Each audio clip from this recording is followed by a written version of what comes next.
और इस बुलेटिन में हम बात करेंगे एक तलाक की, जहां कांग्रेस और तृणमूल के बीच केंद्र में तलाक के बाद अब यह तलाक होगा पश्चिम बंगाल में। तृणमूल ने यूपीए सरकार से समर्थन वापस लिया तो अब कांग्रेस भी ममता बनर्जी को जवाब देने के मूड में आ गई। कांग्रेस और तृणमूल के रिश्तों में दूरी और दरार अभी और भी बढ़ेगी। पश्चिम बंगाल सरकार में कांग्रेस के 6 मंत्री शामिल हैं। ये सभी मंत्री ममता बनर्जी को आज अपना इस्तीफा सौंपने वाले हैं और इसे लेकर कोलकाता में राज्य कांग्रेस की इस वक्त एक अहम बैठक, जिसका वक्त 11 बजे था और 11 बज चुके हैं, यह बैठक शुरू होने वाली है। यानी कि अब कांग्रेस ममता बनर्जी से पश्चिम बंगाल में हो रही है अलग। दिल्ली में खत्म हो गया मनमोहन और ममता का साथ। प्रधानमंत्री को अपना इस्तीफा सौंपकर दीदी की पार्टी के नेता कोलकाता लौट तो आए, लेकिन ममता और कांग्रेस के रिश्तों में तल्खी खत्म नहीं हुई। अब बारी है कांग्रेस की। पार्टी ने पश्चिम बंगाल सरकार से बाहर होने का फैसला कर लिया है। ममता कैबिनेट में शामिल कांग्रेस कोटे के मंत्री आज इस्तीफा देंगे। हम आपको बता दें कि ममता कैबिनेट में कांग्रेस कोटे के 6 मंत्री हैं। They will go to writers building or whatever place it might be, where they will get the appointment from the chief minister. They will submit their resignation letter. ममता ने महंगाई और एफडीआई को मुद्दा बनाकर केंद्र सरकार से समर्थन वापस लिया, लेकिन पश्चिम बंगाल में कांग्रेस की नाराजगी इस बात को लेकर है कि राज्य में कानून व्यवस्था खत्म हो गई है। Because the law and order situation of Bengal has started deteriorating to the women atrocities increased in Bengal, and number 3, our Congress workers and our Congress offices were being captured, and the Congress workers were beaten up. So all these reasons are there. That's why we have said that time that we are not comfortable. इतना सब कुछ होने के बावजूद कांग्रेस ने ममता से appeal की है कि वो प्रणब दा के बेटे अभिजीत के खिलाफ अपना उम्मीदवार खड़ा न करें। In fact, Trinamool Congress has never contested election singly.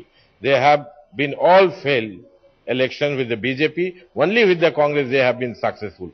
They forget that they were only one representation in the Lok Sabha. Well, they have joined with us. They have become 19, and now very soon they will going to come down again. अब देखने वाली बात होगी कि ममता पर कांग्रेस की appeal का कितना असर होता है, क्योंकि रिश्ते इतने तल्ख हो चुके हैं कि बात सिर्फ समर्थन वापसी तक नहीं, बल्कि कांग्रेस दीदी की तुलना नरेंद्र मोदी से करने लगी है। तृणमूल कांग्रेस ने दिल्ली में कांग्रेस के हाथ का साथ क्या छोड़ा, पश्चिम बंगाल में भी कांग्रेस की लीडरशिप ने तृणमूल कांग्रेस को अलविदा कह दिया। अब तक दोनों पार्टियां एक दूसरे पर छींटाकशी जरूर करती थीं, लेकिन चाशनी में घोलकर। लेकिन अब आने वाले दिनों में लड़ाई आर पार की होगी और देखना होगा कौन किसका कितना बड़ा विरोधी है। कोलकाता से मनोज्ञा लोईवाल के साथ आज तक ब्यूरो। कल ममता बनर्जी ने केंद्र के साथ अपना रिश्ता तोड़ लिया है और अब आज कांग्रेस की बारी है। पश्चिम बंगाल में कांग्रेस अब ममता बनर्जी से अलग हो रही है। उसके 6 मंत्री आज ममता कैबिनेट से अपना इस्तीफा देने जा रहे हैं और यह इस्तीफा आज हो जाएगा। इस वक्त एक बैठक भी कांग्रेस की हो रही है, यानी कि कल आप दिल्ली में अलग हुए, दिल्ली में रिश्ता टूटा और ये इस रिश्ते टूटने की पहल जो की थी वो तृणमूल कांग्रेस की अध्यक्ष ममता बनर्जी ने की। और महंगाई, पेट्रोल के बढ़े हुए दाम, गैस सिलेंडर पर सब्सिडी खत्म और एफडीआई, रिटेल में एफडीआई के मुद्दे पर यह समर्थन वापस ले लिया ममता बनर्जी ने। 6 मंत्री थे केंद्र में शामिल, सभी ने इस्तीफा सौंप दिया। आज कांग्रेस की बारी है। कांग्रेस ने कहा कि हम भी नहीं रहेंगे साथ और आज बंगाल में तलाक हो रहा है, यानी कि कांग्रेस के 6 मंत्री जा रहे हैं अपना इस्तीफा सौंपने।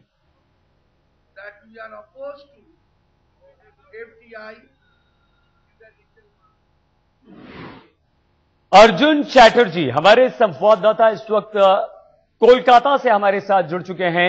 अर्जुन, क्या ये सिर्फ ये जताने की कोशिश है कि अगर आप हमारे साथ नहीं हैं, आप हमारा साथ नहीं दे सकते तो हम भी आपके साथ नहीं रहेंगे, ये बंगाल कांग्रेस का कितना सख्त कदम है और इस कदम के क्या मायने हैं? अर्जुन जी, ये तो एक्सपेक्टेड था कि बंगाल कांग्रेस लीडर्स, मंत्रियों जो ममता बनर्जी के कैबिनेट में है वो रिजाइन करेंगे और ये आज होने वाला है। 2 कैबिनेट मिनिस्टर्स, मानस भैया और आबू है ना, और उनके साथ साथ 4 स्टेट मिनिस्टर्स जो होंगे वो चीफ मिनिस्टर ममता बनर्जी के पास जाके रेजिग्नेशन देंगे। और जैसे कि कल दिल्ली में हुआ है वैसे ही स्टेट में होगा, वो उसके बाद वो गवर्नर अपॉइंटमेंट लेके अपना लेटर ऑफ विथड्रॉल जमा कर देंगे।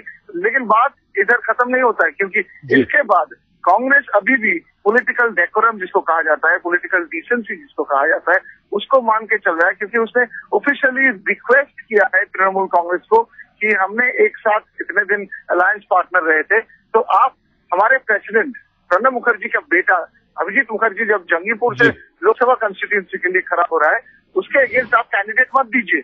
लेकिन आपको याद रखना होगा कि अगले कुछ ही महीने बाद यहाँ पंचायत पोल्स होने वाला है और वो वहाँ कड़ी से कड़ी मुकाबला होगा कांग्रेस और तृणमूल कांग्रेस बीच में, जिसमें लेफ्ट भी एक पार्टी रहेंगे ये बैटल में। तो अभी जो असेंबली बंगाल असेंबली है वो ट्राइपोलर बन गया है और ऑपोजिशन कौन सबसे बड़ा है, क्या ये लेफ्ट है, क्या ये कांग्रेस है, ये अगले कुछ दिनों में पता चल जाएगा।